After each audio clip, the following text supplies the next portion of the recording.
चूँकि पुराने लाहौर की बात कर रहे हैं ना, हम उससे बाहर नहीं आ रहे, अभी हम गंगाराम की तरफ नहीं आ रहे। और क्योंकि वो एक अलग सब्जेक्ट है, बहुत बड़ा सब्जेक्ट है। उसकी एक मैं दिलचस्प आपको एक आयत सुना देता हूँ, क्योंकि लाहौर से मुताल्लिक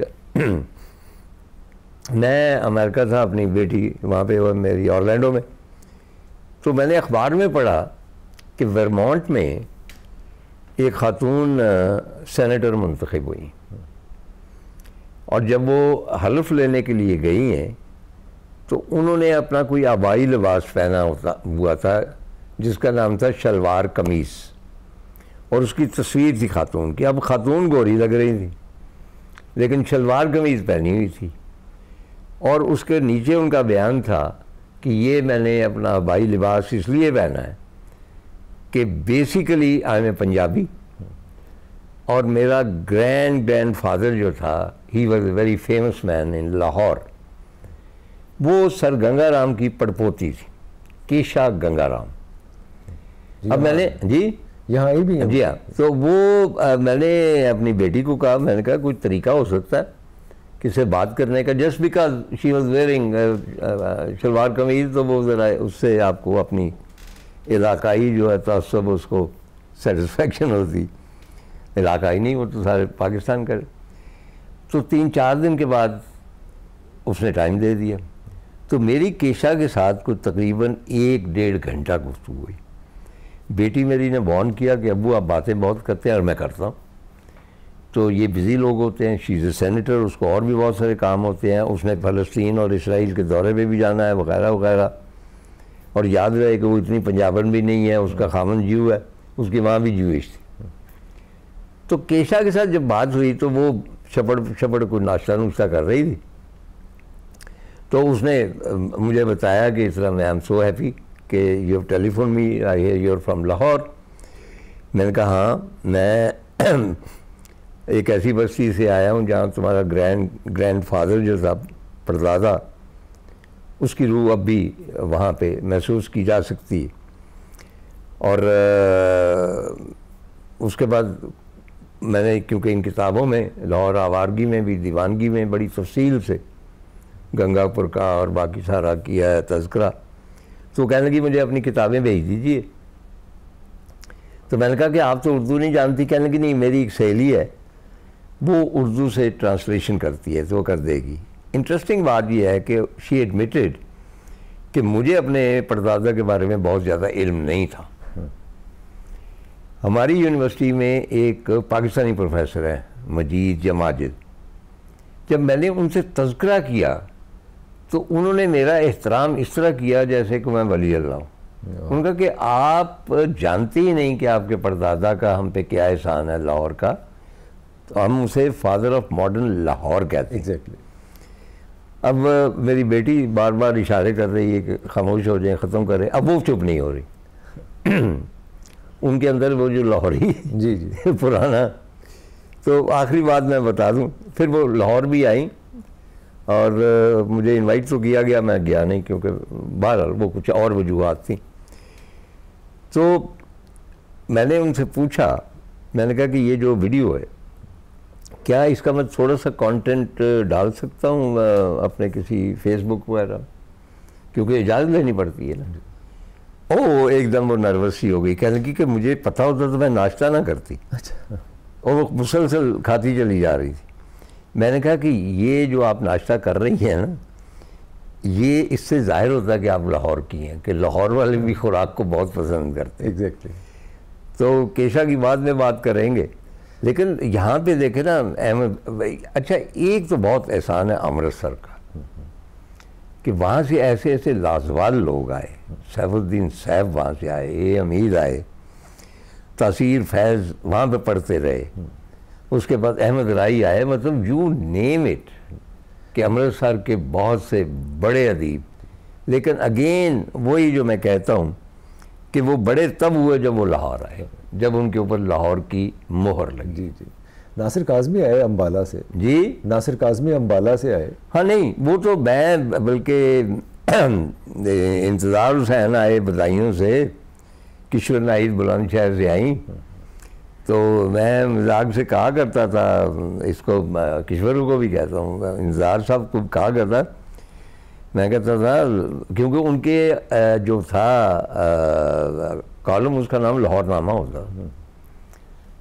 तो मैंने कहा कि हज़रत आप अगर वो बदावियों में भी रहते या बडाइयों को इस किस्म का नाम था, तो आप इंतज़ार हुसैन ना होते, इंतज़ार हुसैन आपको लाहौर ने बनाया। तो इसी तरह किश्वर का भी जो सितारा चमका है, बल्कि एक दफ़ा गई वो बुलंदशहर अपने अब आई और मायूस होके आई, क्योंकि जो मर्तबा उसको यहाँ मिला है वो और कहीं नहीं मिल सकता था। इसकी वजह क्या है सर? मैं वैसे जानना चाहता हूँ, मैं खुद इसकी तलाश में कि लाहौर। अच्छा, इसमें एक्चुअली एक क्रिटिकल अप्रिसिएशन जो है ना, लाहौरी जो है बड़े लिटरेचर पे मर मिटता। अच्छा, मैं कंपैरिजन नहीं करना चाहता, और क्रिटिकल इस तरह है कि मतलब हल्कार बाबी ज़ौक़ में इशफाक साहब ने एक अफसाना पढ़ा, लोगों ने उड़ा के रख दिया, ये क्या अफसाना, इसमें ये इशफाक साहब चुप, क्योंकि जो शख्स अफसाना सुनाता है या कोई भी तख्लीक पेश करता है उसको हक नहीं होता कि वो डिफेंड करे, ये पब्लिक प्रॉपर्टी। ठीक है, वो जो उसके थ्रू मिल के थ्रू गुजरता है ना बंदा, वो अपने आप को संवारता भी है। उसको ये भी पता है कि मसलन मेरे एक दोस्त थे वहाँ दिल्ली के, बड़े अच्छे शायर, वो लाहौर तशरीफ लाए, तो मैं यही कर सकता था, मैं सेक्रेटरी था, मैंने उनकी शायरी रख ली कि आप शायरी पढ़ेंगे। अच्छा, जोश के वो शागिर्द थे, तो वो हल्के में आए, उन्होंने को नज़म सुनानी शुरू की, और हबीब जालिब कर रहे थे सदारत। हबीब जालिब भी मेरे ख्याल यहाँ के तो नहीं थे, हबीब बाहर से ही आए थे। अच्छा, खैर, तो वो कुछ नज़म तो बहुत अच्छी थी, लेकिन उसमें एक मिसरा आ गया कि मेरे लिए मौसम के फल लेके आना। अब रूही बानो भी कभी कभार आ जाती, वहाँ बैठ जाती है हल्के में, अब वो आपको पता ही रूही बानो जैसी थी, उसने हंसना शुरू कर दिया और कहती है मुझे पहले ये बताएं कौन से फल लेके आए हैं, खरबूजे लेके आने हैं, तरबूज। अच्छा, वो महफिल तरफट हो गई, जाहिर है कि लोगों ने हंसना शुरू किया, and he was very upset. Habib Jalib ने ये कहा, उनका मियाँ साहिबजादे अगर कोई काम की चीज़ है तो पढ़ो। उन्होंने फिर एक गज़ल सुनाई, बहुत अच्छे शायर थे और वो बड़ी अप्रिशिएट हुई। जब बाद में हम बैठे तो जालिब साहब भी थे, मैं भी था, एक दो और लोग भी थे और वो शायर भी। तो वो कहने लगे कि जालिब साहब, ये जो नज़्म है, ये मुझे अब तक उनका जेस्चर याद कि ये मैं 50,000 के मजमे में पढ़ता था ना, तो वो मजमा यूँ करके खड़ा हो जाता था, यानी अप्रिशिएशन। और यहाँ ये तो कहने लगे कि मियाँ, ये ना बम्बई है ना दिल्ली है, ये है लाहौर।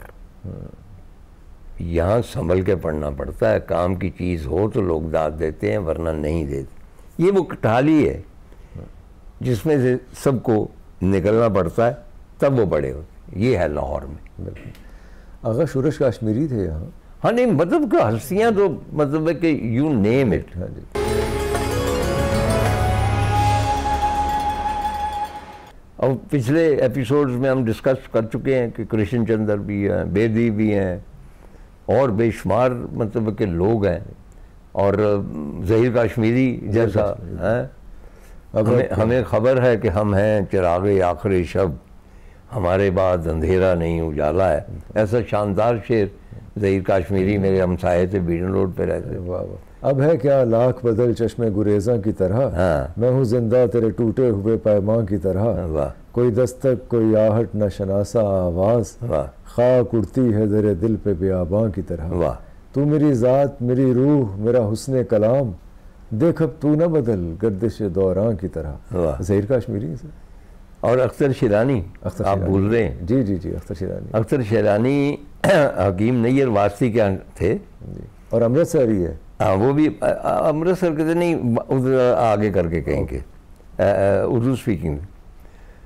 और अख्तर शिरानी हमारी दुकान किसान एंड कंपनी पे आया करते थे, मेरे अब्बाई के दोस्त। अच्छा। मैं अब ज़्यादा तफसील से नहीं जाता कि एक रोज़ आए तो मैं कोने में बैठा हुआ तो आया कि भाई ज़रा, मैं बहुत छोटा था, तो एक रुमाल निकाला, उसमें फोक था गंडेरियों का। तो रखी उन्होंने काउंटर पे, कहने के चौधरी साहब ये ज़रा देखिए। अब वाले साहब बहुत ही परेशान कि ये क्या चीज़। कहने के बाद स्टेशन में चाय अच्छी मिलती थी, मैं वहाँ गया और वहाँ पे एक गाड़ी रुकी और उस गाड़ी में एक खिड़की में मैंने एक लड़की को देखा और वो इतनी खूबसूरत थी कि मैं बयान नहीं कर सकता। और वो गंडेरियाँ चूस रही थी और वो फोक उसका बाहर फेंक रही थी। जब गाड़ी चली गई तो मैं ये लेके आ गया। अरे वाह। और याद रहे कि अख्तर शिरानी के इश्क में बर्बाद ना नैरा नूर की, बहुत खूबसूरत। सिर्फ ये शेर नहीं, आप उसकी पूरी नज़म पढ़ें, एक से एक बढ़ के, बहुत बड़े शायर जी। लेकिन वो और जो वो खातून का क्या किस्सा था? देखें उसमें मैं अर्ज करता हूँ, वो फिर बाद में बहुत हुआ कि जब वो फौत हो गए, खातून आई, बुरका पोश वगैरह। जी। होता ये है कि कुछ मिथ्स बन जाती हैं and people love those myths. उसमें ऐसा सच हकीकत इसलिए नहीं थी कि मेरे वालिद साहब, मेरा ख्याल है कि भाई उन्होंने कभी ये जो उम्मुल ख़बाइश जिसे कहते हैं उसे शायद दूर से भी ना देखा, जबकि अख्तर शिरानी उनके बहुत करीब थे और उनसे दिल की बात कह रहे थे। उन्होंने कभी तज़किरा नहीं किया। वो ये होता है कि ख्याल, ये उमराउल कैश भी करते हैं जो मेरे बड़े फेवरेट अरबी शायर हैं, वो एक ख्याली महबूबा जो है उसको एड्रेस करके वो बात करते हैं। एक्चुअली अख्तर शिरानी की वो जो सलमा या वटेवर बस्ती की लड़कियों में बदनाम हो गए, वो भी एक ख्याली महबूबा। मीरा जी की भी तो ख्याली थी, कहीं देखा, उसके बाद तो नहीं मुलाकात हुई, फिर सारी उम्र उसकी माला जपते रहे। जी जी। तो ये शायरों का एक तरीका होता था। और अख्तर शिरानी का अदम को हम भूल गए। अब्दुल हमीद अदम, बिल्कुल। ये अपना अरे मैं गुसारो सवेरे सवेरे खराबात के गिर्द फेरे के फेरे, और वो उधर बालों में कंघी हो रही है, खम निकलता है, इधर रह रह के हमारा दम निकलता वगैरह। क्या बात। लेकिन अदम का एक शेर जो है कि यूं तो सफ़र हयात का बेहद तवील था, वाह। यूं तो सफ़र हयात का बेहद तवील था, मैं कदे की राह से होकर निकल गया। वाह।